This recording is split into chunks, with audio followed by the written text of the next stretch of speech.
तो दोस्तों स्वागत है एक बार फिर आप सभी का आपके अपने यूट्यूब चैनल पीएस क्लासेस पर। तो दोस्तों आज के इस वीडियो लेक्चर में हम पढ़ेंगे एकल झर्री द्वारा प्रकाश का विवर्तन। तो आई स्टूडेंट बिना किसी देरी के शुरू करते हैं वीडियो लेक्चर को, समझते हैं पूरी बात को। स्टूडेंट आप लोगों को बताता चलूँ एग्जाम के पर्पज से बच्चों वेरी मोस्ट इंपॉर्टेंट ये टॉपिक है और ये लॉन्ग क्वेश्चन के रूप में बच्चों आप लोगों से 5 नंबर में पूछा जाता है। बहुत ही बच्चों आसान डेरिवेशन है, इसलिए आप लोगों से मेरा विशेष रिक्वेस्ट ये बच्चों कि वीडियो लेक्चर को पूरा देखें, 100% कॉन्सेप्ट समझ में आएगा आप लोगों को। ठीक है, तो चलिए स्टार्ट करते हैं। तो स्टूडेंट देखिए, इससे पहले कि हम अपने टॉपिक को स्टार्ट करें कि एकल झर्री द्वारा प्रकाश का विवर्तन क्या होता है, इससे पहले बच्चों मैं आपको बताऊं कि प्रकाश का विवर्तन होता क्या है। ठीक है, देखिए बच्चों प्रकाश के विवर्तन की डेफिनेशन बच्चों ये है कि जब प्रकाश किसी तीक्ष्ण अवरोध पर पड़ता है या किसी एक ऐसी झर्री पर पड़ता है जिसका आकार प्रकाश की तरंगदैर्घ्य के आकार का हो, तो प्रकाश उस झर्री या उस अवरोध से टकरा करके या उस पर पड़ करके, ठीक है, उसके किनारों की ओर आंशिक रूप से मुड़ जाता है। तो प्रकाश के किनारों की ओर मुड़ने की जो घटना होती है बच्चों, इसी घटना को बच्चों प्रकाश का विवर्तन कहते हैं। एक बार फिर से रिपीट कर रहा हूं बच्चों, जब प्रकाश किसी तीक्ष्ण अवरोध पर पड़ता है तो उस अवरोध पर पड़ करके उसके किनारों की ओर आंशिक रूप से मुड़ जाता है, अर्थात बेंड कर जाता है। तो प्रकाश किरणों की बेंड करने की जो घटना होती है किसी अवरोध पर पड़ करके, ठीक है, इसी को बच्चों हम बोलते हैं प्रकाश का विवर्तन। तो चलिए देखिए, थोड़ा सा मैं इसको डायग्राम के माध्यम से आपको समझा रहा हूँ, ध्यान से समझते हैं। तो देखिए स्टूडेंट, जैसे कि आप स्क्रीन पर देख पा रहे हैं, देखिए मैंने यहाँ पे देखिए एक यहाँ पे थोड़ी सी झर्री यहाँ पे बना रखी है और यहाँ पे एक यहाँ पे टॉर्च ले रखी है। ठीक है, अब जैसे ही मैं टॉर्च को बच्चों मैं ऑन करूंगा बच्चों, ऑन करूंगा, ठीक है, तो इसकी किरणें रियल में कहाँ जानी चाहिए? किरणें इसकी यहाँ जानी चाहिए। कहाँ जानी बच्चों? यहाँ पे। मान लीजिए ये पर्दा है, ठीक है, तो किरण कहाँ जानी चाहिए? यहाँ पे इसका उजाला हो जाना चाहिए था, क्योंकि टॉर्च है, मैंने इसको अगर ऑन कर दिया है, ठीक है।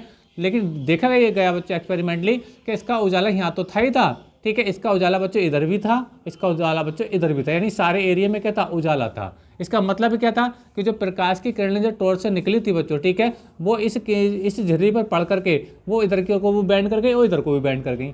समझ में आ रहा आप लोगों को मेरी बात? तो इसी घटना को बच्चों हम बोलते हैं प्रकाश का विवर्तन। ठीक है, तो डेफिनेशन बच्चों में शुरू में यही बता रहा था कि जब प्रकाश किसी तीक्ष्ण अवरोध पर पड़ता है या किसी ऐसी झर्री पर पड़ता है जिसका आकार प्रकाश की तरंगदैर्घ्य के आकार का हो, ठीक है, तो प्रकाश इन झर्रियों के किनारों की ओर को, ठीक है, या अवरोध के किनारों की ओर को आंशिक रूप से मुड़ जाता है। तो प्रकाश किरणों की मुड़ने की जो घटना होती है, इसी को बच्चों हम बोलते हैं प्रकाश का विवर्तन। ठीक है, अच्छा, तो ये तो बच्चों नॉर्मल विवर्तन होता है, प्रकाश का विवर्तन। आज हमारा टॉपिक है बच्चों एकल झर्री द्वारा प्रकाश का विवर्तन, वो कैसे समझते हैं। तो देखिए स्टूडेंट, इसमें होता ये है कि सबसे पहले हमें क्या लेना, एक हमें कांच की प्लेट लेनी होती है, और उसके एक ओर से हम बच्चों काला पेंट कर लेते हैं। ठीक है, अब एक ओर से जब काला पेंट कर लेंगे तो हम एक ब्लेड से उस पर एक रेखा खींचेंगे, एक लाइन खींचेंगे, ठीक है, और जो रेखा छिद्र का काम करेगी।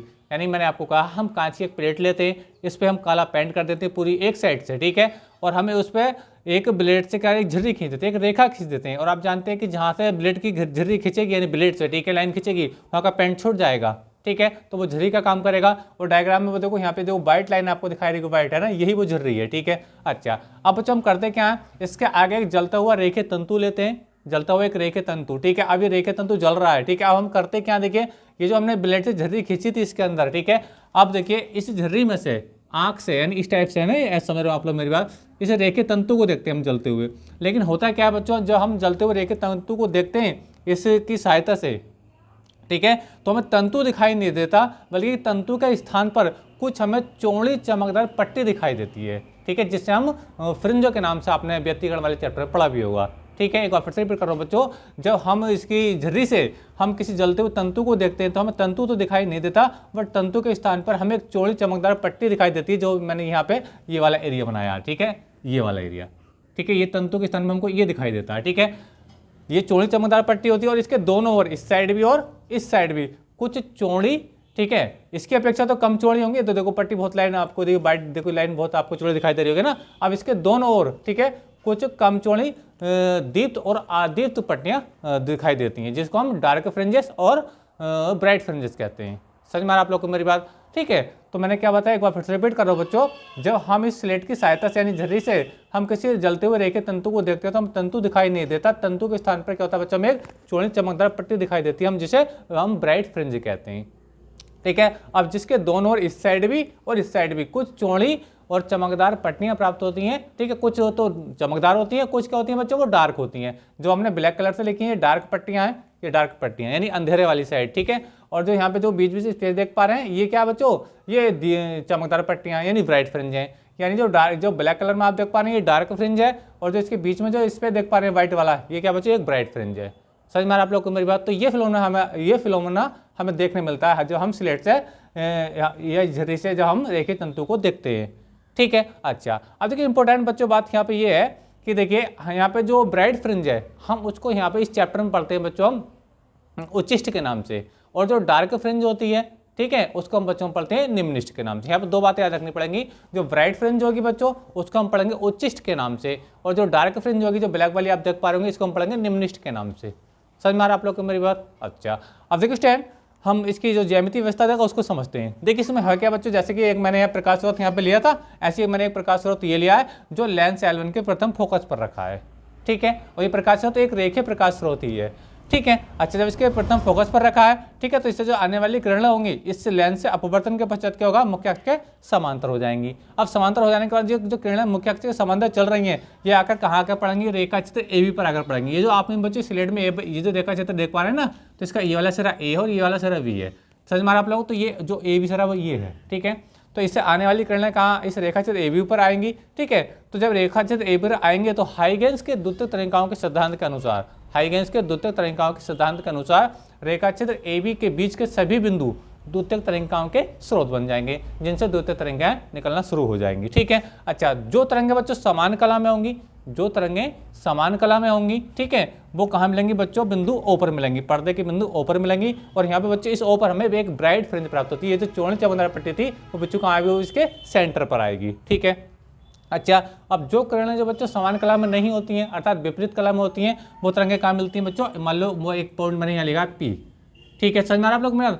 तो जब ये जो तरंगें देखो बिंदु P आप देख पा रहे होंगे, तो बिंदु P पर जो आने वाली तरंगें होंगी कहाँ से, देखो एक किरण आ रही है यहाँ से A से लेकर कहाँ आ रही है, देखो P पर आ रही है। एक किरण बच्चों B से लेकर P कहाँ पहुंच रही है, P पर पहुंच रही है। ठीक है, तो बिंदु P पर जो होगी बच्चों में एक डार्क फ्रिंज यानी एक काली पट्टी हमें दिखाई देगी। ठीक है, लेकिन याद रखें बच्चों कि जो किरण A से लेकर P पर पहुंच रही है और एक किरण बच्चों B से लेकर P पर पहुंच रही है, इनके बीच में कुछ ना कुछ पाथ डिफरेंस है, इसमें कोई अंतर है। देखो ये जो किरण यहाँ से जा रही है यहाँ तक तो ये कम दूरी तय कर रही है, जबकि जो किरण यहाँ से पहुंच रही होगी बच्चों यहाँ पर ये किरण जो है ज्यादा दूरी तय कर रही होगी। ठीक है, इनके बीच में क्या होगा, कुछ ना कुछ पथांतर होगा यानी पाथ डिफरेंस होगा। वो कितना होगा, तो देखिए उसको कैसे समझते हैं, देखिए हम यहाँ से एक लंब ऐसे ड्रॉ कर देते हैं। देखिए हम इस लाइन पे को देखिए ध्यान समझिए, बहुत इंपॉर्टेंट बात है समझिए। ये तो मान लीजिए ये हमने एक लंब ड्रॉ करा बच्चों ये, ठीक है, और इसको हम एक यहाँ पे नाम देते हैं, मान लो यहाँ पे हम नाम दे दिया बच्चों K नाम दे दिया, क्या दे दिया K। तो ये जो बच्चों AK हो गया, ये जो AK है ठीक है ये हमने लंब डाला है। ठीक है, तो इनके बीच में डिफरेंस कितना बच्चों, जो B से लेकर K तक, ये B के क्या हो गया डिफरेंस हो गया। डिफरेंस किस किस के बीच का, बिंदु A से बिंदु P तक जाने वाली तरंगिका और बिंदु B से बिंदु P तक जाने वाले तरंगों के बीच में पथांतर में कितना बच्चों VK है।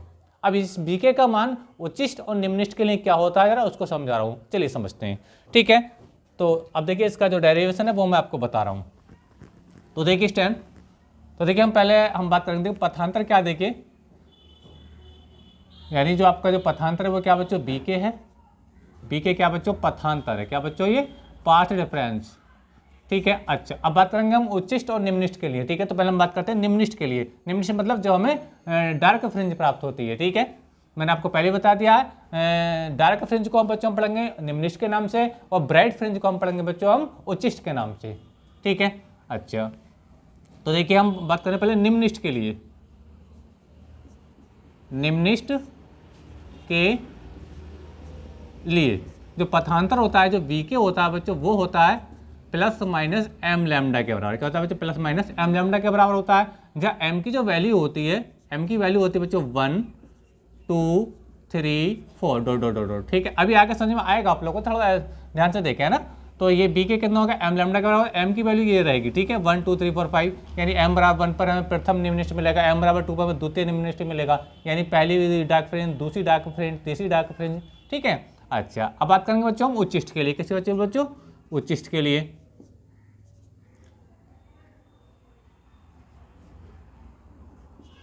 उच्चिष्ट के लिए बात करते हैं। देखिए उच्चिष्ट के लिए, ठीक है, देखिए जो VK होता है, जो पथांतर होता है यानी दीप्त फ्रिंज के लिए, ब्राइट फ्रिंज के लिए जो पथांतर होता है बच्चों वो होता है बच्चों आपका 2m + 1।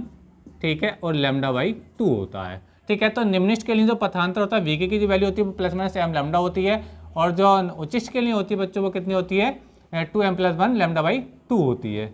ठीक है।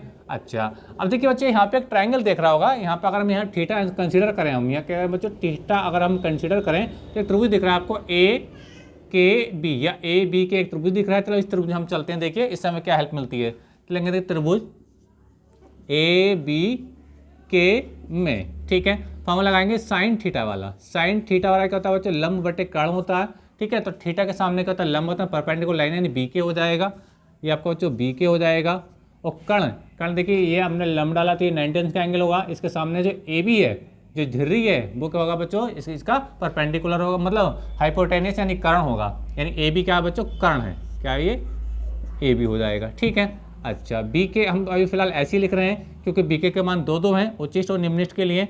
ठीक है, लेकिन ए बी का मान मुझे पता है, ए बी की क्या है बच्चों, ए बी के बच्चों इस झिर्री की दूरी यानी क्या है वो ई के बराबर है, यानी स्मॉल ई के बराबर है। ठीक है। अच्छा, अगर बच्चों में यहाँ से अगर इसकी वैल्यू निकालना चाहूँ तो देखिए इधर मिलेगा ये ई साइन अपन वन मान लीजिए, तो ई साइन थीटा हो जाएगा, ई साइन थीटा हो जाएगा बच्चों, ये क्या हो जाएगा बी के हो जाएगा, बी के हो जाएगा। ठीक है। अच्छा, अब देखिए अगर मैं ये कहूँ थीटा क्या हो बहुत छोटा हो, चलिए मैं थोड़ा उसको और आगे एक्सप्लेन कर देता हूँ। अगर मैं साइन थीटा की वैल्यू निकालना चाहूँ तो साइन थीटा और हो जाएगा बच्चों आपका बी के बाई क्या हो जाएगा बच्चों ई हो जाएगा, क्या हो जाएगा बच्चों ई हो जाएगा। ठीक है। अगर मैं ये कहूँ बच्चों थीटा क्या हो बहुत छोटा हो, थीटा की वैल्यू क्या हो बहुत छोटी हो, मैं लिखा हूँ देखिए यदि थीटा बहुत छोटा हो, बहुत छोटा हो, तब हम देखो साइन थीटा को क्या लिखेंगे, साइन केवल थीटा लिखेंगे, साइन थीटा को बच्चों हम क्या लिखेंगे केवल थीटा लिखेंगे। तो जब थीटा लिखेंगे तो जगह theta is equal to B के वाई ई हो जाएगा। तो देखिए, तो अब देखिए मैं इस चीज़ को यहाँ से थोड़ा हटा देता हूँ आप लोगों को समझाने के लिए, ताकि इसका आगे का डेरिवेशन में करूँ। तो देखिए ये, तो देखिए यहाँ पे हो जाएगा, देखिए यहाँ पे अब देखो साइन थीटा को हम क्या लिखेंगे केवल थीटा लिखेंगे, तो ये थीटा बराबर हो जाएगा, देखिए आप लोग यहाँ समझें, तो थीटा बराबर हो जाएगा बच्चों आपका वी के, ठीक है, और वी के वाई क्या हो जाएगा आपका ई हो जाएगा, ये ई हो जाएगा। देखिए यहाँ पे जो साइन थीटा था, ठीक है, और हमने क्या लिखा, देखिए थीटा साइन थीटा की जगह हमने क्या लिखा थीटा लिखा है, और बाकी बी के वाई ई आपका सेम है चल रहा है। ठीक है। अच्छा, अब बच्चों हम बात करेंगे देखिए निम्निष्ठ के लिए, किस बात करेंगे बच्चों, पहले हम बात करेंगे निम्निष्ठ के लिए, यानी आप बी के मान रखेंगे यहाँ पे, है ना। तो देखिए निम्निष्ठ के लिए, निम्निष्ठ के लिए, ठीक है, तो थीटा कितना हो जाएगा, देखिए थीटा बराबर, तो बी के की जगह कितना लेंगे हम, देखो बी के क्या है निम्निष्ठ के लिए, बी के कितना एम लैम्डा है, कितना बच्चों एम लैम्डा है, और ये ई बच्चों ऐसे आ जाएगा। ठीक है। अच्छा, हम बात करें प्रथम निम्निष्ठ के लिए, प्रथम निम्निष्ठ के लिए, ठीक है, प्रथम निम्निष्ठ के लिए, ठीक है, एम बराबर कितना हो जाएगा 1 हो जाएगा। तो बच्चों जब एम बराबर 1 लिखेंगे तो थीटा 1 कितना आएगा अपने पास, देखिए ये थीटा 1 बच्चों हो जाएगा आपका, एम की जगह 1 आएगा तो ये लैम्डा बाई ई हो जाएगा, कितना हो जाएगा लैम्डा बाई ई हो जाएगा। इस प्रकार बच्चों हम बात करें एम बराबर 2 पर, कितने बच्चों एम बराबर 2 के लिए देखें, यानी द्वितीय निम्निष्ठ के लिए देखें, तो ये थीटा जो हो जाएगा एम बराबर 2 पर जो आएगी बच्चों, थीटा 2 की जो वैल्यू आएगी वो कितनी आएगी, देखिए ये जगह देखो एम की जगह 2 रखना आपकी बार, ठीक है, तो जगह 2 लैम्डा बाई ई हो जाएगा। समझ में आ रहा है आप लोगों को। इस प्रकार बच्चों हम बात करें एम बराबर 3 के लिए, तो एम बराबर 3 पर बात जब करेंगे हम तो थीटा 3 देखिए आपके पास कितना आएगा, ये आएगा बच्चों 3 लैम्डा बाई ई आ जाएगा। समझ में आ रहा है, यानी m का मान आप ऐसे बढ़ाते चले जाइए और आपको प्रथम द्वितीय तृतीय निम्निष्ठ की स्थिति प्राप्त होती जाएगी। समझ में आ रहा है आप लोग को मेरी बात। अच्छा, अब देखिए ये जो निम्निष्ठ की स्थिति है इसको चित्र में कैसे समझ देंगे, देखिए हम समझे, देखिए बच्चों यहाँ पर तो सेंटर पे ये तो होता है केंद्रीय उच्चिष्ठ, ठीक है, इसके बाद जो ये पहला वाला जो पॉइंट है इसको बोलते हैं बच्चों हम निम्निष्ठ, ये प्रथम निम्निष्ठ, ये द्वितीय निम्निष्ठ, ठीक है, ये तृतीय निम्निष्ठ। समझ में आ रहा है आप लोग को मेरी बात।